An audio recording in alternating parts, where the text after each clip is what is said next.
তোর এই চেহারা লইয়া সুন্দর মাইয়ার মনটা জয় করলি কেমনে? আমি ওকে জীবন দিয়ে ভালোবাসতাম। আর কিছু করস নাই? আরো অনেক কিছু করছি। মনে কর একটা মাইয়ার লেগে আমার দিল তো পাগল, আমি পাবো কেমনে? আমার চেহারা তো তোর চাইতে বালা। চুপ মাইরা রইলি যে, ক নির্ভয় ক। দাদা ভাই সব ঠিকই আছে, তবে আপনার পেটটা একটু মোটা, বডিটারে স্লিম করতে হবে। আজকালকার মেয়েরা ফেস কাটিং এর চাইতে ম্যানলি ফিগার পছন্দ করে।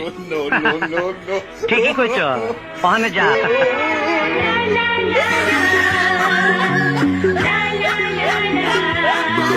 পান্ডা ফিতা লই আয়, পেটটা মাপ মাপ মাপ মাপ। কাম হয়ে গেছে, 1.5 ইঞ্চি কমছে। আরো দৌড়াইছে।